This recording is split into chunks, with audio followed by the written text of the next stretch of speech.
Hello, I'm Susan Regan, host of Connecticut Valley Views, and a pleasure to introduce our viewers to a singular institution where I am today in West Hartford, Connecticut. The American School for the Deaf is the oldest permanent school for the deaf in the United States. It was founded in 1817 by Thomas Hopkins Gallaudet and serves deaf and hard of hearing students from ages 3 to 21 years old. The school was originally called the American Asylum at Hartford for the education and instruction of the deaf, and was the first school for deaf children anywhere in the Western Hemisphere. We will now turn to our first guest, Bradford P. Mosley, who acts as a historian for ASD to provide a record of the school through the evolution of ASD's buildings, and Brad helps with tours and organization of collections and incorporate creative works from deaf artists. I'm going to be explaining about the American School for the Deaf school buildings, in which we had 5. The first was the Bennett City Hotel in downtown Hartford. It was right across the street from the Wadsworth Athenaeum. The school opened with 7 students on April 15, 1817, in rented quarters in City Hotel. The school was named the Connecticut Asylum for the Education and Instruction of Deaf and Dumb Persons. Some of the students were day students, Alice Cogswell, for example, and others from out of state were residential. Rent was paid by the trustees of the school. The second school, as the number of boarding students grew, there was a need for more space. So the second school was purchased, a mansion on Prospect Street in Hartford. Faculty and boarding students lived there. In 1819, the school was renamed the American Asylum at Hartford for the education and instruction of the deaf and dumb. The school used both the City Hotel and this mansion house until the third school was occupied in 1821. The third school. Before 1821, Laurent Clerc visited Washington, D.C. and demonstrated the teaching of the deaf before the United States Congress. A year later, Congress granted a township of land in Alabama to the school, thus giving the school both national scope and public support. The school's new main building, called Old Hartford, was built on Lord's Hill, now Asylum Avenue, located on the western edge of Hartford. Over the years, a dining room, kitchen, workshops for vocational education, and a chapel were added to the campus. During this time, roughly about 1895, the school's name was again changed to become known as the American School at Hartford for the Deaf, which is now the current name of our school. The fourth school. By the first part of the 20th century, Lord's Hill, Asylum Avenue, was no longer a rural neighborhood. Hartford had grown into an industrial city, and the local government was proposing new streets through the school's property. The school's director concluded that a more rural setting would afford a better learning environment.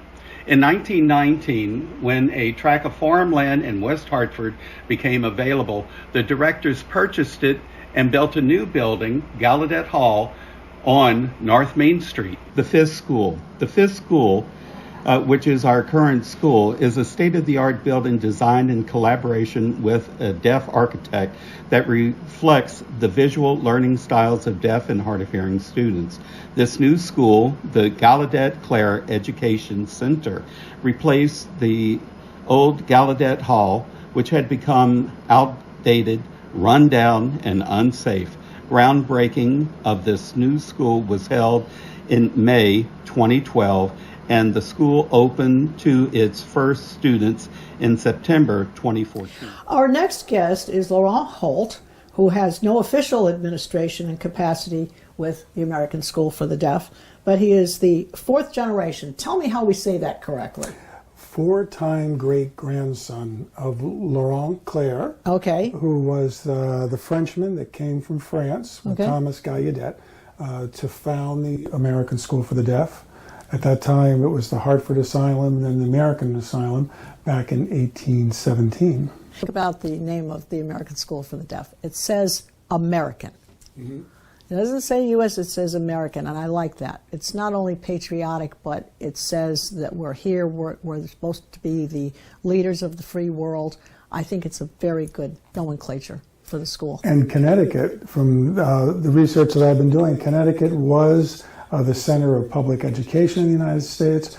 With Yale University, the movers and shakers of much of the early American country was from Connecticut, and Dr. Cogswell and Daniel Wadsworth, the people that started the American school, The families, yeah. they were again the movers and shakers, and they were very involved, and that's the reason, of course, you know, they were very patriotic. And it's the reason why the school was here. They saw it very much as an American school that would draw students from all over New England and the country. And Connecticut is known, I mean, actually, the Northeast is known for having some of the finest educational facilities between Yale and even the schools. I mean, they score well overall with SAT scores and so forth. I do think these days, I'm just going to make this a side comment, that we need to spend a little more time on the curriculum of math and English and history. Some of the other things they've slid in, you know, are taking up time. But the American School for the Deaf is such a good example, and you're so well organized. And particularly with students, and I've already mentioned it, they're from ages 3 to 21 years old. And in the preparation of having them be constructive people to contribute back to society and not viewed as a segment that can't do it. So it's very exciting. Yes, which was very different at the time because deaf members of the states and the communities didn't have these opportunities. Again, because they did not have the language that connected to them, skills. To their own culture, and then to the larger hearing culture. And so they were able to, especially in Hartford, it evolved a very sophisticated international group of deaf people that came out of the school, the people that became the principals, that became the teachers and the instructors, that first taught here and then moved out across the country and opened and started deaf schools. Well, very briefly, Laurent, give us a sense of how we came around. There is a portrait that was done. Tell us of who, and then there is another portrait that is happening up on the wall, is hanging on the wall behind it. Just how did it all happen? And then you contacted me, and then it turned out it was my mother who had painted the painting. Just give us that. Well, Susan, I love this story because this story is kind of an example of kind of a lot of the work that happens out of this museum. Again, we're in the Cogswell Heritage House, where so much of American School for the Deaf history is. And it's an example. The research they're doing, the situation with you and I was related to one day, Brad, who is one of the curators here, sent me a photograph of your mother and my grandfather, Guy B. Holt, who was the 11th president to the board of the directors of the American School from in the 50s into the 60s. Yeah, 1949 to 1968, I think. 68. And in 69, your mother had painted a portrait of him that was presented to him by the American School after his retirement as president of the board. And I saw this picture that Brad sent me, and I was like, who is this person? And I had never seen that before. It's the only known portrait of my grandfather we had, and I thought that was great. And so I, of course, with the internet, I Googled her name and found this fascinating history of who she was and her origin story. And there was the email at the bottom with your name on it. And so I decided, well, I'm just going to email this. And this happens often here, is you take a piece of history and you run it out to find out more about it. And you responded. And right away. Right away. And it's a fascinating story. So that's kind of how we connected. So, viewers, I really think you need to spend a little time viewing the segment that we're doing today. And as Laurent said, my mother was a famous international portrait painter. Did that painting, Mr. Holt. And her exhibition was opened, actually, by First Lady Eleanor Roosevelt in the U.S. because she was originally an Australian painter. I was born in Australia. And you can see all of her paintings and many of the broadscape of subjects. It's not only paintings from the Solomon Islands, natives that she did when she was only 20 years old. And that website to go to is www.sylviadavisartfoundation.org. Well, it's been a real pleasure speaking with you today and giving us the background and how involved you are with the school. Our final guest is Jeffrey S. Bravin, who has been employed at the American School for the Deaf since 2002 and is currently the executive director of the school. He reports directly to the board of directors to carry out the vision, the mission, and the goals of ASD.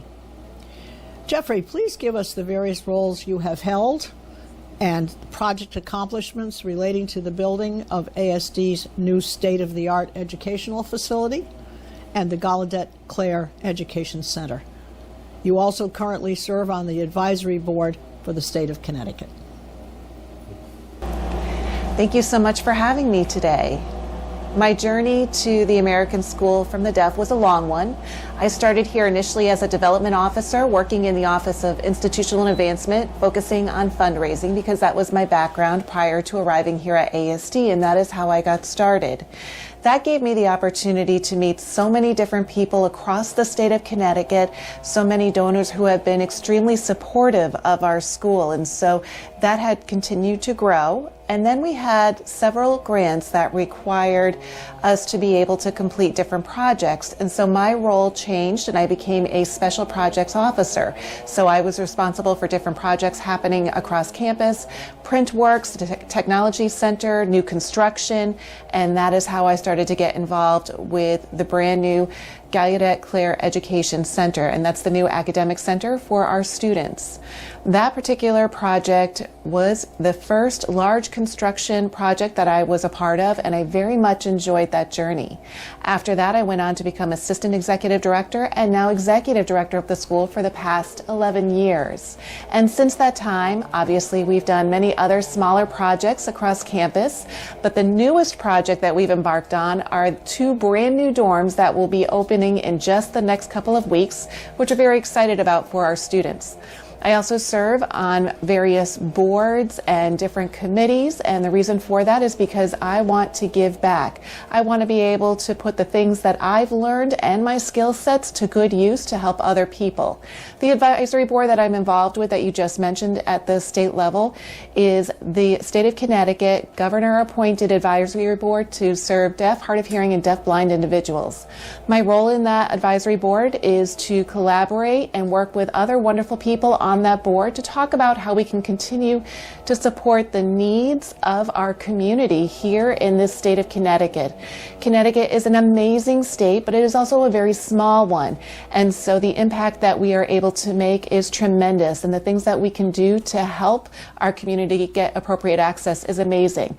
Right now, we're fighting to make sure that we are able to provide our community members with communication access in healthcare and medical settings. And so that's just one of a number of many projects that we are working on to provide equity for deaf, hard of hearing, and deaf-blind people here in Connecticut. Well, give us a sense, if you can, Jeffrey, of the growth of the students that you're reaching. I'm sure there are special education students who have their own incapacities along with the deaf challenge. How many students do you actually have on campus right now? Currently, we have about 145 to 150 students here on campus. We also serve over 600 students here at our school through our different programs, and that is a number that has changed quite a bit over the years. We've expanded our Birth to 3 programming. Previously, we served about 40 families. We now serve over 120 families in that program. So we are reaching out to families across the state that have children identified with a hearing loss to make sure that they're able to get the appropriate supports and also understand the critical nature of early language acquisition and how that will go towards supporting their education and their lives as they grow. We also have a residential treatment program here known as our PACES program, and we serve students through that program 24/7, 365 days a year. So we never close our doors. We want to be able to provide appropriate mental health supports for students that may have emotional or behavioral needs or challenges, and we have students in that program not just from Connecticut but from across the country. Additionally, several years ago, after COVID, we realized that there were many deaf, hard of hearing, and deafblind students that live far from deaf schools, that may not have access to deaf education, or others that may not even have deaf schools in their countries across the world. So we opened up the very first online academy for deaf and hard of hearing students, and that is something that is open to students across the world. Students can access our education anytime, day or night. We started that program with 8 students, and we now have over 240 in that online academy program. We also operate an amazing summer camp that's located in Salisbury, Connecticut, called Camp Isla Bella. And we have 3 different sessions we offer every summer. Each session can serve up to 72 campers. So that is the kind of impact that we hope to continue to bring forth into the future, where we're not just serving students here in Connecticut, but we're also serving students across the world who may not have access to education. So thinking about how we can deliver quality education to those students too. Well, those students that you talk about, that donors donate to the school. Obviously, you have operating expenses. You need to cover not only those costs, but obviously teachers and the people who are employed here and so forth. Do you feel that you're meeting what you need to bring in revenue to cover those expenses? And would you welcome to have someone present an endowment to the school? Do you currently have an endowment? Yes, we do. We currently do have an endowment here. Even though I started as a development officer, my role as executive director is constantly involving going out, talking to people, and fundraising. Now, our school is funded by various revenue streams and sources. The state of Connecticut does give us state appropriations that goes towards supporting only Connecticut students that come here to our school. Now, 70 to 80% of our students do come to us from low-income families, and so their ability to be able to go out on field trips or go to various events or even to buy things just for self-care is very limited. And so those kinds of funds are things that we seek to be able to raise to go towards supporting those students. We have a wonderful group of donors that are extremely dedicated and committed to our school. But as I work each and every day, I work towards a vision of a better future for all deaf and hard of hearing and deafblind students. So we have something that's called our strategic plan. And that is a commitment to develop different initiatives and programs to make sure that our school will be viable for many more years to come. And part of that effort is the work that we are now undertaking to raise funds to support all of our strategic initiatives that the school has. We also have an endowment, and I am always looking for people to be able to give more towards our endowment, because that endowment assures longevity and long-term supports for our school so that we can remain committed to supporting any students that are in need of the financial means to be able to participate in various activities or projects, or if we're able to build additional buildings here on campus that will truly meet their learning styles and their needs.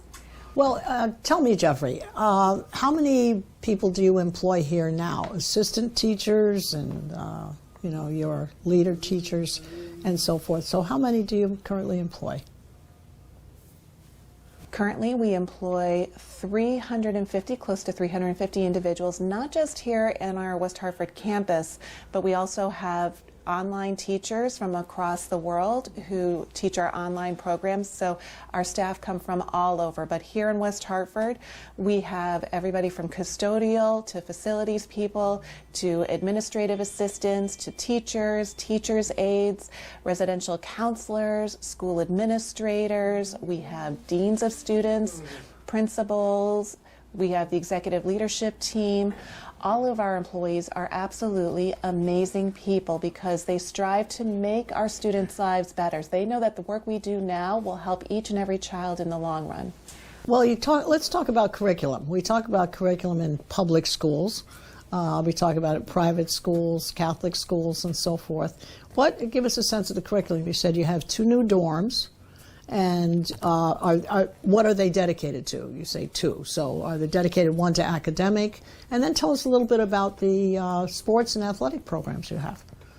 Sure. So our curriculum is the same kind of curriculum you would see in many other public schools. We don't have a different curriculum with the exception that we do add deaf studies and American Sign Language education so that our students are familiar with American Sign Language and can be proud of their rich history, their culture, and the successes that deaf people have had across the world so that these children can grow up to learn and understand that they can be anything they want to be. The new dorms that we are building are designed. Say this. I like this idea of they can be anything they want to be.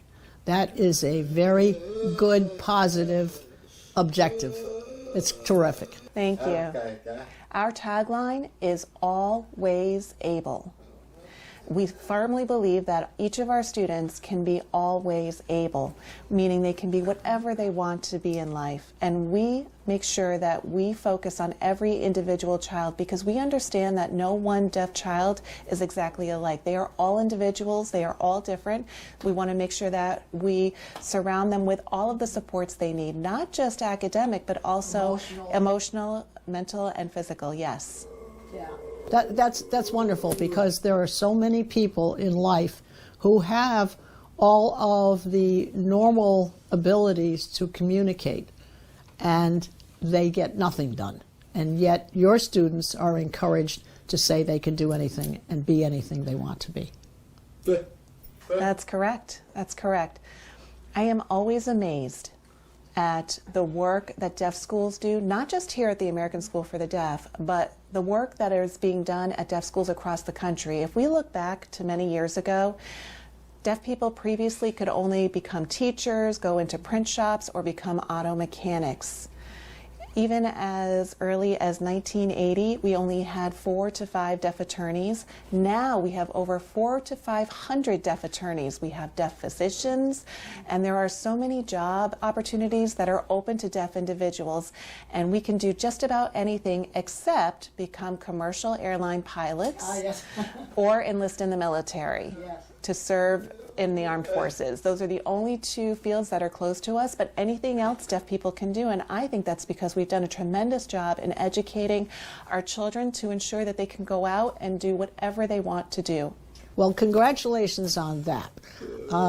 What do you see are the next steps or the next objectives or the next challenges that you foresee, and how are you going to meet them? I think there are 2 pieces to that. Overall, for the deaf, hard of hearing, and deafblind community, technology is changing fast. It is transforming our lives every single day. With the advent of digital hearing aids, cochlear implants continue to improve and evolve, and for those students that sign, all of the technology that's available to them continues to improve and grow. And so just keeping up with that technology and making sure that we are providing the right kinds of supports so that our students are able to use and take advantage of that technology. Now, when we talk about our campus here, we want to make sure that we are at the absolute forefront with our educational approach and delivery to our students. But we also want to ensure that our facilities are up to date and that they are here to truly meet the visual needs of our students.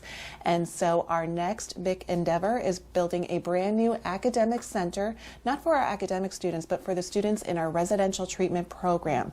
We have so many students with emotional and behavioral challenges. We also have students on the autism spectrum. We want to make sure that we have an academic building designed to meet the needs of those students. And then we're hopeful that we'll be able to build a brand new STEAM center to ensure that we're able to deliver science, technology, engineering, and math opportunities to our students because of our wonderful robotics team. We have an amazing culinary arts team. We know they need the right kind of facilities so that we can provide those services. Finally, I am hoping to establish the first ever deaf museum where we'll be able to display the artifacts of our rich history here at ASD that we are so proud of, because the American School for the Deaf is the first permanent school for the deaf in America. And we have so many valuable artifacts that we want to show the public to help them understand our rich history, and people before me, how they made such an impact, and how people after me will continue to impact the lives of deaf people. Well, it's been an interesting tour with you, and I very much appreciate your time, Jeffrey, Laurent, and Brad, and contribute to today's show on Connecticut Valley Views. Viewers, you can also follow the ongoing progress and make a donation at www.asd-1817.org. And you can see all of the Connecticut Valley shows and programs on www.ctvalleyviews.com. This is Susan Regan, host of Connecticut Valley Views, thanking you for joining us today.